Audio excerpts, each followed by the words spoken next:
এই যে স্কিনের মধ্যে সেরাটা দেখতেছেন, এই সেরার শিক্ষার মতো আইনারা সবাই শুনছুন।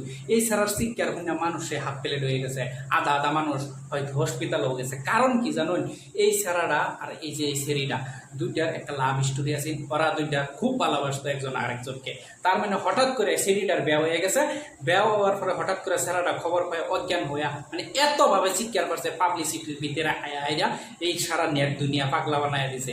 একটাই কথা, যার হারায় সেই বুঝে, এই বেদনা লইয়া আজকে এই সারাটা এতভাবে চিৎকার করছে। তাহলে এতভাবে চিৎকার করার কারণটা হচ্ছে যে জীবনের থেকে একটা সুন্দর একটা পরিকল্পনা করছি, যাতে যারে লইয়া জীবনটা কাটাবো সেরে আজকে দুনিয়া থেকে বা এই জীবন সঙ্গী থেকে বিচ্ছিন্ন হয়ে গেছে।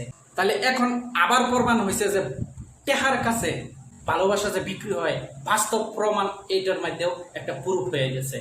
এই কথাটার মূল কাহিনীটাই হইছে সেরা কোনো প্রতিষ্ঠিত ছিল না।